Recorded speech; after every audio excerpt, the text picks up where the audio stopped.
নমস্কার, খবর শুনছেন আপডেট বাংলা চ্যানেল থেকে। আজ বৃহস্পতিবার 15 তারিখ। জানাবো আজকের বাছাই করা 10টি গুরুত্বপূর্ণ তাজা খবর। শুরুতেই হেডলাইন্স।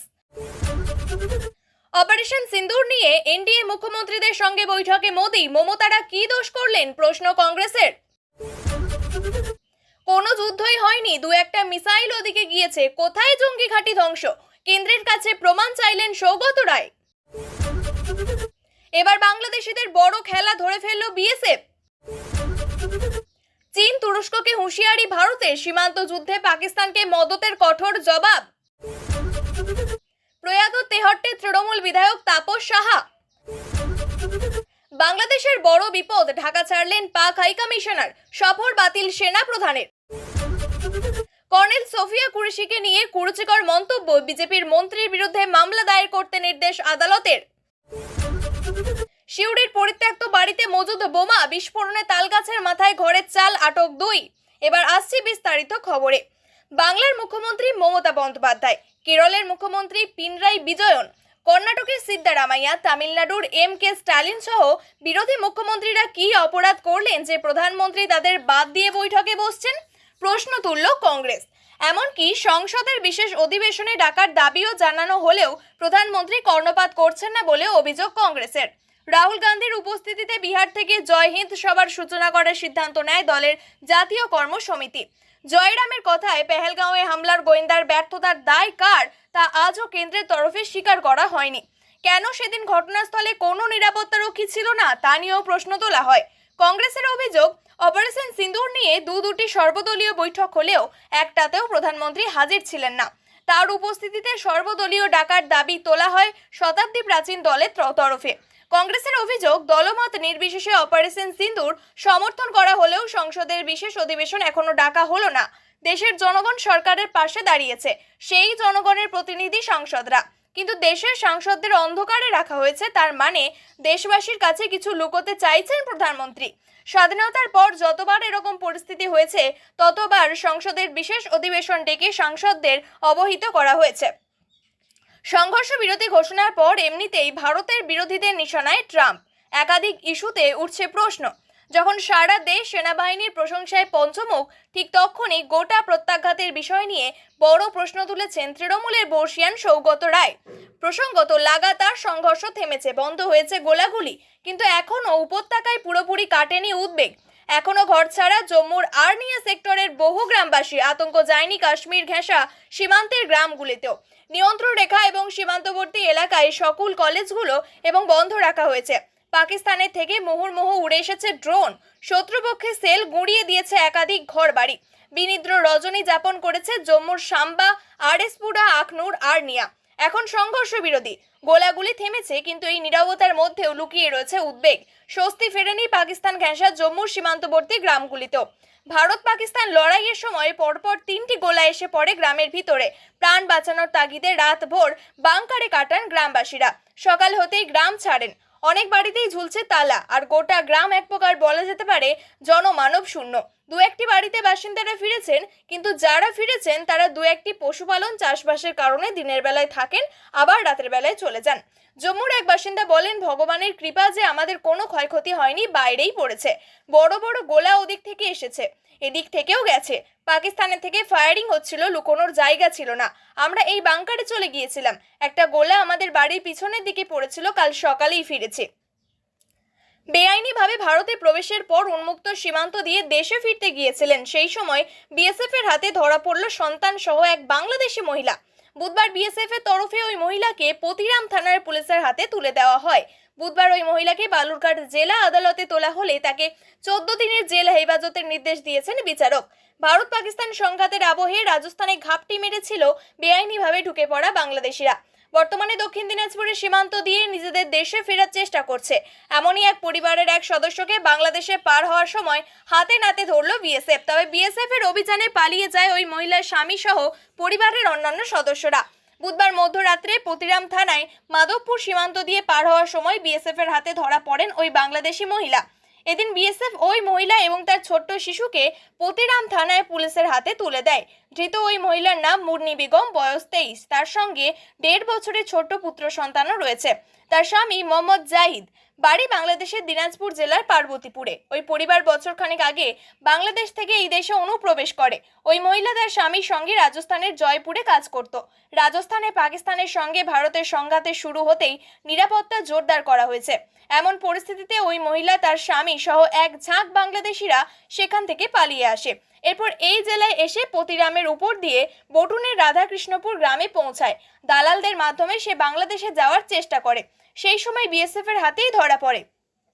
মহিলার স্বামী এবং তার অন্যান্য সঙ্গী সাথীরা পালাতে পারলেও বাচ্চা সহ ওই মহিলা আর পালাতে পারেনি, যার জেরে বিএসএফ এর হাতে ধরা পড়ে যায়।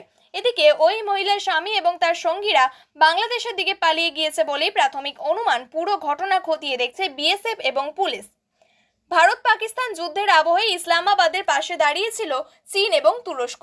তুরস্কের ড্রোন, চীনা যুদ্ধ বিমান ব্যবহার করেছিল শাহবাজ শরীফের সরকার। শুধু পাকিস্তানের পাশে দাঁড়িয়েই ক্ষান্ত হয়নি বেজিং।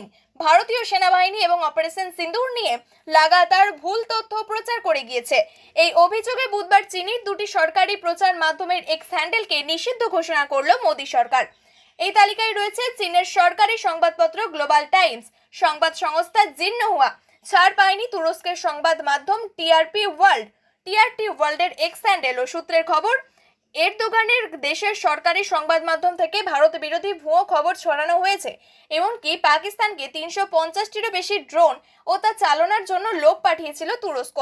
ভারতের প্রত্যাঘাতে তুরস্কের 2 ড্রোন অপারেটর মৃত্যু হয়েছে। মৃত্যুর পর গোটা বিষয়টি সামনে এসেছে। তাই যুদ্ধবিরতির ঘটনা হতে না হতেই চীনের পাশাপাশি তুরস্কও পড়েছে ভারতের রোষানলে।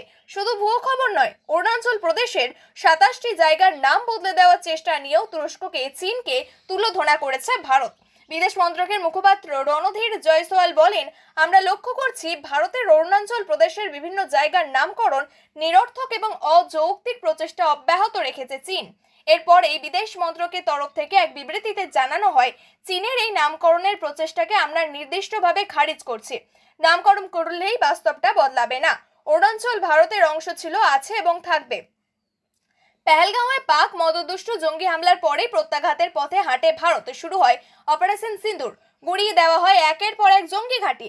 ভারতের এই প্রত্যাঘাতকে বিশ্বের দরবারে কালিমালিপ্ত করতে লাগাতার ভুয়ো প্রচার চালানোর অভিযোগ উঠেছিল চীনের 2 সরকারি সংবাদ মাধ্যম গ্লোবাল টাইমস এবং জিন্নহুয়ার বিরুদ্ধে। ভারতীয় সেনাবাহিনীর অপারেশন নিয়ে ভুয়ো খবর প্রকাশ করে গ্লোবাল টাইমসকে সতর্ক করে বেজিংয়ের ভারতীয় দূতাবাস। এক্স হ্যান্ডেলে দূতাবাসের তরফ থেকে জানানো হয়, সমাজ মাধ্যমে কোনো ধরনের ভুয়ো তথ্য প্রকাশ করার আগে খবরের সত্যতা এবং সূত্র যেন যাচাই করে নেওয়া হয়। সাধারণ মানুষকে বিভ্রান্ত করতে বেশ কিছু পাকিস্তানপন্থী এক্স হ্যান্ডেল থেকেও অপারেশন সিন্দুর নিয়ে ভিত্তিহীন সমস্ত দাবি করা হয়েছে। প্রয়াত তেহট্টের বিধানসভার তৃণমূল বিধায়ক তাপস সাহা মৃত্যুকালে বয়স হয়েছিল 66 বছর। গত মঙ্গলবার মস্তিষ্কে রক্তক্ষরণ হয়ে গুরুতর অসুস্থ হন তিনি। তাকে দ্রুত কলকাতার বাইপাসের ধারে একটি হাসপাতালে ভর্তি করা হয়। তার ব্রেন ডেথ হয়ে যায়। বৃহস্পতিবার সকালে সেখানেই মারা যান তাপস। 2011 সালে প্রথমবার তেহট্ট বিধানসভা থেকে তৃণমূল কংগ্রেসের প্রার্থী হিসাবে দাঁড়াতে চেয়েছিলেন তাপস, কিন্তু দল তাকে টিকিট দেয়নি। প্রার্থী করা হয় গৌরী শঙ্কর দত্তকে। ওই বছর বিধানসভায় নির্দল প্রার্থী হিসেবে দাঁড়িয়ে নির্বাচন করেন, যদিও সেইবার তিনি জয়ী হতে পারেননি। ভোট কাটাকাটিতে জয়ী হয় বামেরা। গৌরী শঙ্করকে হারিয়ে দেওয়ার অভিযোগে তাপসকে সাসপেন্ড করে তৃণমূল কংগ্রেস। পরে অবশ্য তাকে ফিরিয়ে নেয় দল। এরপর 2016 সালে নদিয়ার পলাশীপাড়া বিধানসভার কেন্দ্র থেকে তৃণমূল প্রার্থী হিসাবে জয়লাভ করেন তাপস। 2021 সালের বিধানসভা নির্বাচনে তেহট্ট থেকে তৃণমূলের প্রার্থী হিসাবে জয়ী হন। নদিয়ায় রাজনীতিতে তার অবদান অনস্বীকার্য। তাপস সাহার মৃত্যুর পর নদিয়া জেলার চাপড়া কেন্দ্রের তৃণমূল বিধায়ক রুকবানুর রহমান জানিয়েছেন, দলের একাধিক সদস্য কলকাতায় যাচ্ছেন প্রয়াত নেতার পরিবারের সঙ্গে কথা বলতে।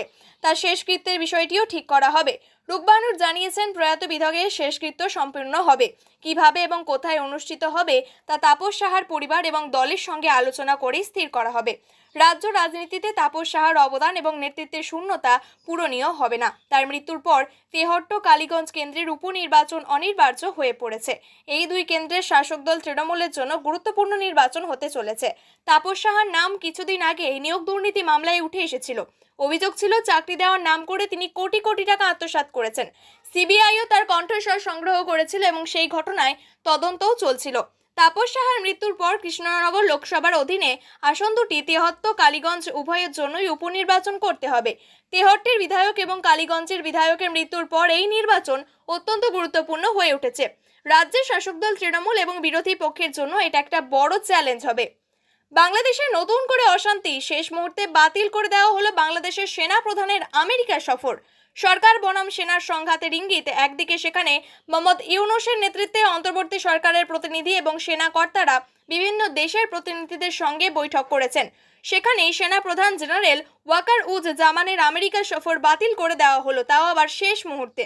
বাংলাদেশে আওয়ামী লীগের রাজনৈতিক কার্যকলাপ নিষিদ্ধ হওয়ার পর থেকেই নতুন করে অস্থিরতা তৈরি হয়েছে। তার মধ্যেই সেনা প্রধানের মার্কিন সফরও আটকে দেওয়া হলো। আজ 11ই মে মার্কিন সফরে যাওয়ার কথা ছিল ওয়াকার উজ জামানের। 5 দিনের এই সফর এদিন সকালেই হঠাৎ বাতিল করে দেওয়া হয়।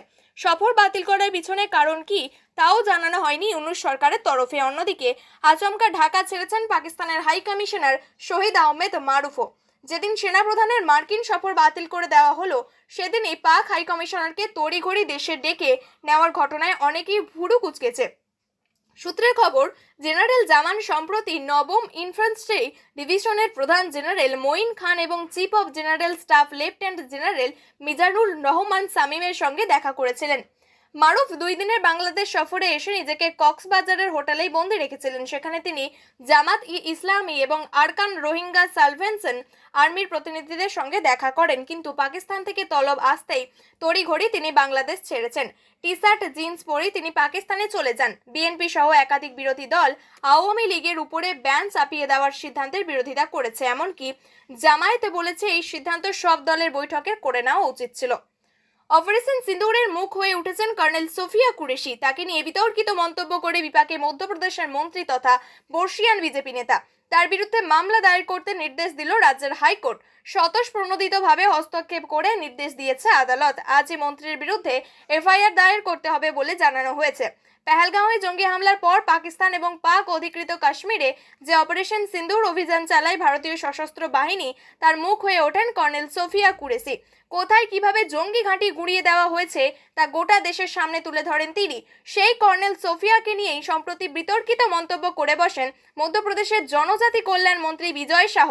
সেখানেই থামেননি বিজয়, তিনি আরও বলেন, ওদের বোনকে বিপান্নে চাপিয়ে নিয়েই ঘুরে ঢুকে হামলা চালান মোদিজি। এর জেরে হাততালি হোক, ওরা আমাদের বোনেদের বিধবা করেছিল, জামা কাপড় খুলে হিন্দুদের মেরেছিল। মোদিজি কাপড় খুলতে তো পারবেন না, তাই ওদের সমাজের বোনকেই পাঠিয়েছেন ওদের উলঙ্গ করতে, ওদের শিক্ষা দিতে। বিজয়ের ওই মন্তব্য সামনে আসতেই নিন্দার ঝড় ওঠে। কংগ্রেস সহ অন্যান্য বিরোধী দলগুলি তার পদত্যাগের দাবিও তোলেন। দল থেকে তাকে বহিষ্কার করার দাবিও তোলা হয়। রাজ্য বিজেপির তরফে এই ধরনের মন্তব্য করা থেকে বিরত থাকতেও বলা হয়। বিজয়ের বিরুদ্ধে কোনো পদক্ষেপের কথা জানানো হয়নি। সেই আবহে বিজয় জানান, তিনি কাউকে আহত করার জন্য ওই মন্তব্য করেননি, প্রয়োজনে 10 বার ক্ষমা চাইতেও রাজি।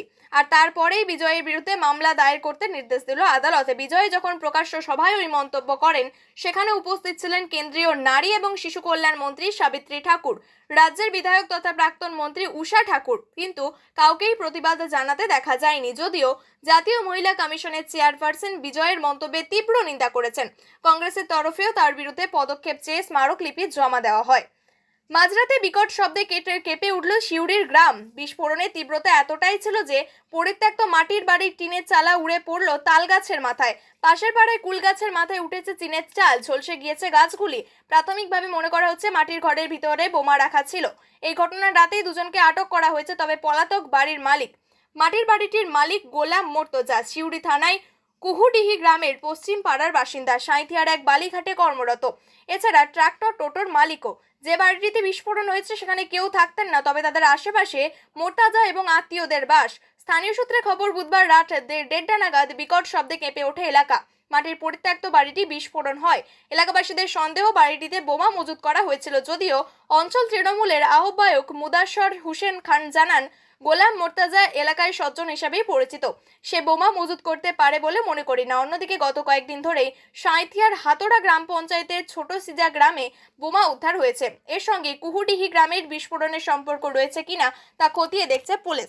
রাতেই খবর পেয়ে বিশাল পুলিশ বাহিনী পৌঁছে গিয়েছিল ঘটনাস্থলে। সেখান থেকে দুজনকে আটক করা হয়েছে, কিন্তু বাড়ির মালিক গোলাম মোর্তাজা এখনো পলাতক। প্রিয় দর্শক, নিয়মিত সঠিক খবরগুলি সঠিক টাইমে পেতে সাবস্ক্রাইব করুন আপডেট বাংলা চ্যানেলটিকে। ধন্যবাদ।